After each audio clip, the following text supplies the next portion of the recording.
अगर आप अफ्रीका के मैप को देखो तो ऐसा लगता है जैसे किसी ने स्केल लेकर इसके देशों को बनाया है। दुनिया के किसी भी कॉन्टिनेंट में आपको अफ्रीका जैसी बाउंड्रीज देखने को नहीं मिलेंगी। कॉन्टिनेंट छोड़िए, बहुत कम ऐसे देश मिलेंगे जहां पर आपको इस तरह से लाइंस खींचकर बांटे गए चीजें मिलती हों।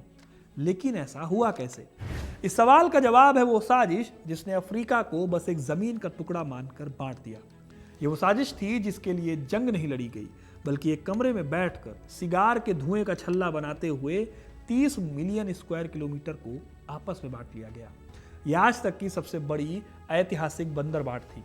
यूरोप के 7 मुल्कों ने इसे केक की तरह आपस में ऐसे बांटा कि 1870 में जिस यूरोप के पास अफ्रीका का 10% हिस्सा था, वो कुछ ही दशकों में 90% हिस्से के मालिक बन गए।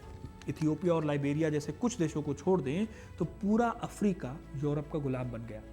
सवाल है कि आखिर ऐसा क्या था अफ्रीका में जिसके लिए दुनिया की बड़ी बड़ी सुपर पावर्स आपस में लड़ पड़ी? कैसे अफ्रीका नाम के कॉन्टिनेंट को बांट दिया गया? इतिहास में इस घटना को द स्क्रैम्बल फॉर अफ्रीका के नाम से जाना जाता है। एक ऐसी होड़ जिसने सदियों पुरानी सभ्यताओं को कागज पर मिटा दिया और वहां के रिसोर्सेज को फैक्ट्रीज में बदल दिया।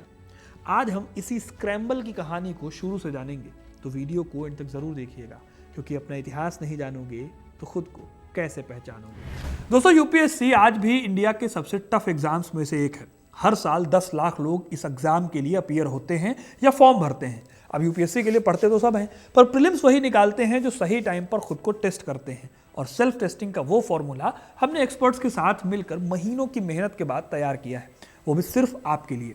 हिस्ट्री कनेक्ट की यूपीएससी टेस्ट सीरीज को हमने इसी पर्पस से डिजाइन किया है कि आपका प्रोकास्टिनेशन खत्म हो जाए, टाल मटोल वाली बातें ना रह जाएं। एक प्रॉपर टाइम बाउंड शेड्यूल के साथ आपको 15 टेस्ट मिलेंगे जो पूरे सिलेबस को कॉम्प्रिहेंसिव तरीके से कवर करेंगे। इसमें सिर्फ आंसर नहीं होंगे, बल्कि इन डेप्थ एक्सप्लेनेशन मिलेगी आपको, जो आपको यूपीएससी माइंडसेट में ट्रेन करेगी। आपको पता है कि मैं अपने कंटेंट की क्वालिटी से कभी भी समझौता नहीं करता हूं, और वही सीरियसनेस आपको इन टेस्ट पेपर्स में भी दिखेगी। अगर आप इस साल के प्रीलिम्स को लेकर सीरियस हैं और एग्जाम देना चाहते हैं, तो इस टेस्ट सीरीज को मिस करना एक बड़ी गलती हो सकती है। लिंक आपको डिस्क्रिप्शन और पिन्ड कमेंट्स में मिल जाएगा, वहां जाकर टेस्ट सीरीज को ज्वाइन कीजिए और अभी तुरंत चेकआउट कीजिए। तो कहानी में आगे बढ़ते हैं। यूरोप के लिए सदियों से अफ्रीका एक डार्क कॉन्टिनेंट था, एक ऐसा मिस्टीरियस इलाका जहां पर जाने का मतलब था मौत को दावत देना। यहां मलेरिया जैसी बीमारियां थीं, घने जंगल थे जो सूरज की रोशनी को धरती पर आने से रोक लेते थे।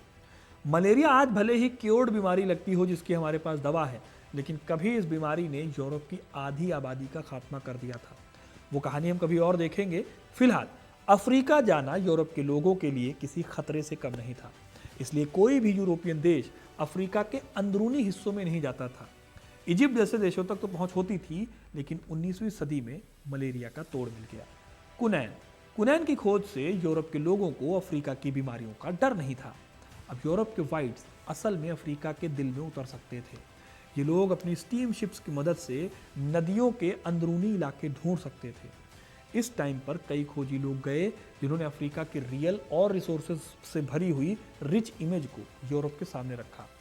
एग्जाम्पल के लिए एक्सप्लोरर डेविड लिविंगस्टन और हेनरी मार्टिन स्टेनली की स्टोरीज ने यूरोप के ड्राइंग रूम्स तक ऐसी कहानियां पहुंचाई जिससे लोगों के मन में एक अजीब सा लालच आया इस कॉन्टिनेंट को लेकर। स्टेनली बताते हैं कि अफ्रीका का सेंट्रल हिस्सा असल में रिसोर्सेज का खजाना है, जहां से यूरोप के इंडस्ट्रियल रेवोल्यूशन को सपोर्ट किया जा सकता है। यहीं से शुरू हुई एक सभ्यता को सभ्य बनाने की कोशिश। इस कोशिश में शुरू हुई एक दौर जिसका मकसद 3 थे: कॉमर्स, क्रिश्चियनिटी और सिविलाइजेशन। थॉमस पाकेनहैम ने अपनी किताब द स्क्रैम्बल फॉर अफ्रीका में बताया है कि यूरोप के लिए यह सिर्फ पैसा कमाने का जरिया नहीं था, बल्कि अपनी सुप्रीमेसी, अपनी ताकत को साबित करने की एक सनक थी। इसके पीछे भी इंडस्ट्रियल रेवोल्यूशन का बहुत बड़ा हाथ था। यूरोप में इंडस्ट्रियल रेवोल्यूशन हुआ। यहाँ एस्टैब्लिश हुई फैक्ट्रीज में कच्चे माल की बहुत ज़रूरत थी। रबर, हाथीदार, तांबा, सोना, चांदी, हीरे, ये सब कुछ अफ्रीका में अच्छे खासे थे। साथ ही यहाँ पर लेबर भी बहुत सस्ती थी। इसके साथ यूरोप के बढ़ते प्रोडक्शन के लिए नया मार्केट मिलना ज़रूरी था। यहीं से शुरू हुआ लालच का वो खेल जिसने करोड़ों लाइव्स को गुलामी की जंजीरों में जकड़ दिया। अफ्रीका को एक ग्लोबल सुपरमार्केट की तरह इस्तेमाल किया जाने लगा। लेकिन ये सब किया कैसे जाए? इतने बड़े कॉन्टिनेंट पर कब्जा कैसे किया जाए? ये बहुत बड़ा सवाल था। इसके लिए हिस्टोरियन J.A. हॉब्सन ने अपनी किताब इंपीरियलिज्म में एक बात बताई। वो लिखते हैं कि यूरोप में खरीदने वाले कम थे और प्रोडक्शन उससे कहीं ज़्यादा था इंडस्ट्रीज में। ऐसे में बड़े बड़े इंडस्ट्रीज ने सरकारों पर प्रेशर डाला कि वो नए इलाकों को जीतें और वहाँ इन्वेस्टमेंट के मौके ढूंढें। अफ्रीका उनके लिए परफेक्ट जगह थी, लेकिन उन्होंने अपने इस लालच को सिविलाइजिंग मिशन की तरह पेश किया। उन्होंने बताया कि ये वाइट मैन बर्डन है, यानी कि गोरों के ऊपर ये बोझ है कि वो नॉन वाइट्स असभ्य लोगों को धर्म, अनुशासन और पश्चिमी तहजीब सिखाएं। लेकिन असली मकसद आप जानते हैं कि अफ्रीका की लूट और इसकी बर्बादी थी। लेकिन क्या जो हॉब्सन कह रहे थे उसे करना सचमुच इतना आसान था? जवाब है बिल्कुल नहीं। जैसे जैसे ब्रिटेन, फ्रांस, जर्मनी और इटली ने अफ्रीका में अपने पैर पसारने शुरू किए, उनके बीच लड़ाइयाँ भी शुरू हो गई, क्योंकि हर देश चाहता था कि उसे सबसे बड़ा हिस्सा मिले। हालात इतने बिगड़ गए कि दुनिया को लगा कि शायद एक बड़ी जंग हो जाएगी। फिर इस टेंशन भरे माहौल से बाहर निकलने के लिए एक पीस प्रपोजल लाया गया। ये लूट का वो तरीका था दोस्तों जो कहीं देखने को नहीं मिलेगा। जर्मनी के चांसलर ऑटो वॉन बिस्मार्क ने 1884 में एक मीटिंग बुलाई, जिसे बर्लिन कॉन्फ्रेंस कहा जाता है। नवंबर 1884 से फरवरी 1885 तक चली इस लंबी मीटिंग में स्विट्जरलैंड को छोड़कर यूरोप के लगभग सभी बड़े देश शामिल थे। इस मीटिंग में अफ्रीका का फ्यूचर तय किया जा रहा था। अफ्रीका का हिस्सा आपस में बांटा जा रहा था। लेकिन क्रुएल्टी देखिए, इस मीटिंग में एक भी अफ्रीकी रिप्रेजेंटेटिव नहीं था। फिर बर्लिन कॉन्फ्रेंस में जो हुआ वो एक अजीबोगरीब मिसाल है। वहाँ इफेक्टिव ऑक्यूपेशन का नियम बनाया गया। मतलब ये कि सिर्फ झंडा गाड़ना काफ़ी नहीं है, बल्कि अगर आप किसी ज़मीन पर अपना एडमिनिस्ट्रेशन चलाते हैं, वहाँ अपनी आर्मी रखते हैं, तभी वो जगह आपकी मानी जाएगी। इस रूल ने यूरोप के देशों को मजबूर किया कि वो अफ्रीका के अंदरूनी हिस्सों में घुसें और वहाँ जबरिया कब्जा करें। डिप्लोमेट्स ने स्केल और पेंसिल उठाई, नक्शे पर एकदम सीधी लकीरें खींच दी। उन्होंने ये भी नहीं देखा कि इन लकीरों के बीच में कौन सा कबीला बट रहा है, कौन सी पवित्र नदी दो हिस्सों में कट जाएगी, या किस पहाड़ का कल्चरल और स्ट्रेटेजिक इंपॉर्टेंस क्या है। करीब 2000 से ज़्यादा एथनिक ग्रुप्स और उनकी सदियों पुरानी पहचान को इन कागजी सरहदों पर बेरहमी से काट दिया गया। आज भी अगर आप अफ्रीका के मैप को देखेंगे तो आपको कई देशों के बॉर्डर ऐसे ही लाइन से खींचे हुए दिखाई देंगे। हैरानी की बात यह है कि जिस कमरे में बैठकर ये लकीरें खींची जा रही थी, वहाँ मौजूद एक भी शख्स ने कभी भी अफ्रीका की मिट्टी को छुआ तक नहीं था। वो उन जंगलों, उन नदियों और उन लोगों के लिए कानून बना रहे थे जिन्हें उन्होंने कभी देखा तक नहीं था। अफ्रीका के इस बंटवारे में सबसे ब्रूटल चेहरा था बेल्जियम के राजा लियोपोल्ड II का। एडम होचस्चाइल्ड अपनी किताब किंग लियोपोल्ड घोस्ट में बताते हैं कि लियोपोल्ड ने कॉन्गो को बेल्जियम की कॉलोनी नहीं, बल्कि कॉन्गो फ्री स्टेट के नाम से अपनी प्राइवेट प्रॉपर्टी बना लिया। इन्होंने दुनिया को दिखाया कि वहाँ ह्यूमन एड दिया जा रहा है लोगों के भले के लिए, लेकिन असल में सच्चाई कुछ और थी। अगर कोई गांव इनके एरिया में रबर का तय किया गया कोटा पूरा नहीं कर पाता था, तो लियोपोल्ड की प्राइवेट आर्मी फोर्सा पब्लिका गांव के लोगों को डराने के लिए उनके हाथ काट देती थी। मासूम बच्चों तक के हाथ सिर्फ इसलिए काट दिए गए क्योंकि उनके पिता रबर लाने में थोड़ी देरी कर गए थे। ये जुल्म का वो लेवल था जिसने पूरी मानवता को शर्मसार कर दिया। कॉन्गो में हुई इस तबाही का आंकड़ा इतना बड़ा था कि इसे अक्सर भुला दिया जाता है। हिस्टोरियंस अज्यूम करते हैं कि लियोपोल्ड के खूनी राज में युद्ध, जबरन श्रम, भूखमरी और बीमारियों की वजह से करीब 1 करोड़ लोगों की जान गई। ये एक ऐसा जेनोसाइड था जिसे सालों तक दुनिया की नज़रों से छिपा कर रखा गया और प्रोग्रेस के नाम पर सही ठहराया गया। जब रोजर केसमेंट और ईडी मोरेल जैसे पत्रकारों और ऑफिसर्स ने इस खौफनाक सच को उजागर किया, तब जाकर दुनिया की आंखें खुली। लेकिन क्या सिर्फ लियोपोल्ड ही दोषी था? एक तरफ फ्रेंच थे कॉन्गो में, और पुर्तगाली इलाकों में भी इसी तरह की रबर कंपनियों ने मुनाफे कमाने के लिए 50% लोकल आबादी को खत्म कर दिया। ये एक ऐसा बर्बर सिस्टम था जहां इंसान सिर्फ एक कमोडिटी या औजार बनकर रह गए, इनकी कोई अपनी कीमत नहीं थी।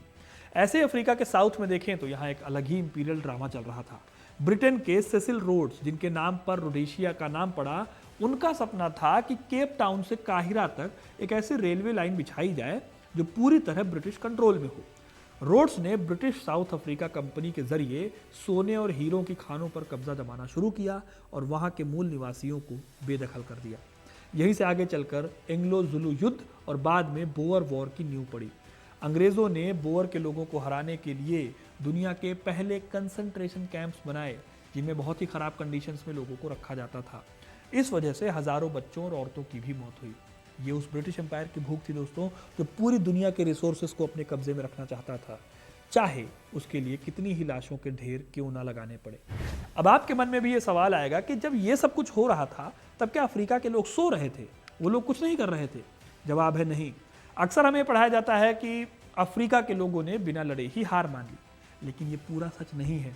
अफ्रीका के योद्धाओं ने उस दौर में भी एडवांस मैक्सिम गन और तोपों का मुकाबला अपने ट्रेडिशनल हथियारों से किया था। 1896 में अदवा की लड़ाई हुई। इसमें इथियोपिया के सम्राट मेनिलिक द्वितीय ने अपनी काबिलियत दिखाते हुए इटली की मॉडर्न आर्मी को हरा भी दिया। इसी तरह सोमालिया में मोहम्मद अब्दुल्ला हसन, जिन्हें अंग्रेज चिढ़कर मैड मुल्ला कहते थे, उन्होंने 20 साल तक गुरिल्ला लड़ाई लड़ी। अंग्रेजों, इटालियंस और इथियोपियाई सेना को उन्होंने नाको चने चबवा दिए। लेकिन दोस्तों, हर जगह पूरे कॉन्टिनेंट में ऐसा रिजल्ट देखने को नहीं मिला। नमीबिया में जर्मनी ने एक ऑर्गेनाइज्ड जेनोसाइड किया। यहाँ पर जब हरेरो और नामा कबीलों ने जर्मनी की सेना के खिलाफ बगावत की तो जनरल लूथर वॉन ट्रोथा ने एक्सटर्मिनेशन ऑर्डर जारी किया। उसने साफ कहा कि हर हरेरो को मार दिया जाए, चाहे उसके पास हथियार हो या ना हो। इस तरह हजारों लोगों को नामिब डेजर्ट की ओर खदेड़ दिया गया, जहां वो पानी की एक एक बूंद के लिए तरसते हुए मारे गए। जो बच गए उन्हें शाक आइलैंड जैसे कंसंट्रेशन कैंपों में ले जाया गया, जहां पर उन्होंने मेडिकल एक्सपेरिमेंट किए और उन्हें जानवरों की तरह काम पर लगाया गया। दोस्तों, आपको बता दूं, ये वही खौफनाक एक्सपेरिमेंट थे जिन्हें बाद में नाजी जर्मनी ने यहूदियों के खिलाफ इस्तेमाल किया। यानी अफ्रीका का नरसंहार वहां की लैब बना जहां यूरोप ने अपनी क्रूरता को धार दी। नाजी जर्मनी में जो हुआ वो अलग और इंटरेस्टिंग चैप्टर है। अगर आपको इस पर कोई वीडियो चाहिए उनके मेडिकल एक्सपेरिमेंट्स के बारे में तो कमेंट करके बताइएगा, मैं उस पर वीडियो लेकर आऊंगा। इस पूरे ग्लोबल ड्रामे की एक बहुत बड़ी वजह थी maritime trade. Ronald Robinson और जॉन गैलाघर जैसे इतिहासकारों ने अपनी किताब अफ्रीका एंड द विक्टोरियंस में तर्क दिया है कि अफ्रीका के बंदरबाट की वजह आर्थिक से ज़्यादा रणनीतिक वर्चस्व की थी। भारत तक पहुंचने के लिए सुएज नहर वाला रास्ता सबसे छोटा और आसान था। जब 1869 में नहर खुली थी तब इजिप्ट रातों रात इंपॉर्टेंट कंट्री हो गया। ब्रिटेन ने 1882 में इस देश पर कब्जा कर लिया ताकि ट्रेड पर उसकी मोनोपोली हो जाए। फिर इजिप्ट को सेफ रखने के लिए ज़रूरी हो गया कि सूडान और नाइल रिवर के मुहाने पर भी कब्जा किया जाए। यानी एक कब्जा दूसरे कब्जे की नीड लेकर आया और इस तरह से एक चेन इफेक्ट क्रिएट हुआ। देखते ही देखते पूरा महाद्वीप यूरोपीय शतरंज की बिसात बन गया। ब्रिटेन और बेल्जियम के साथ साथ फ्रांस भी इस होड़ में पीछे नहीं था। ब्रिटेन को मात देने के लिए फ्रांस अपनी चालें चल रहा था। फ्रांस का सपना था कि वो वेस्टर्न अफ्रीका से लेकर ईस्ट में लाल सागर तक एक अखंड फ्रेंच एम्पायर बनाए। इसी सनक की वजह से 1898 में एक एक्सीडेंट हुआ जिसे फशोडा इंसिडेंट कहते हैं। इस घटना में ब्रिटिश और फ्रेंच सेनाएं सूडान के एक छोटे से गांव फशोडा में आमने सामने आ गई। सबको लगा कि अफ्रीका में बहुत बड़ी लड़ाई हो जाएगी, लेकिन आखिर में फ्रांस को पीछे हटना पड़ा। ये वो दौर था दोस्तों कि अगर दोनों में लड़ाई शुरू हो जाती तो शायद फर्स्ट वर्ल्ड वॉर की हम कोई और डेट पढ़ रहे होते। खैर, हिस्ट्री यही है कि रिसोर्सेज और मार्केट बनाने के लालच में अफ्रीकी राजाओं को धोखा दिया गया, कागजी समझौतों पर अंगूठे लगवाए गए। यूरोपीय अधिकारी अक्सर शराब, रंगीन कपड़े, कांच के मोती या चंद बंदूकों के बदले राजाओं से उनकी सदियों पुरानी सल्तनत लिखवा लेते थे। कई अफ्रीकी राजाओं को तो ये तक समझ नहीं आता था कि यूरोप में ये प्राइवेट प्रॉपर्टी का कॉन्सेप्ट क्या है।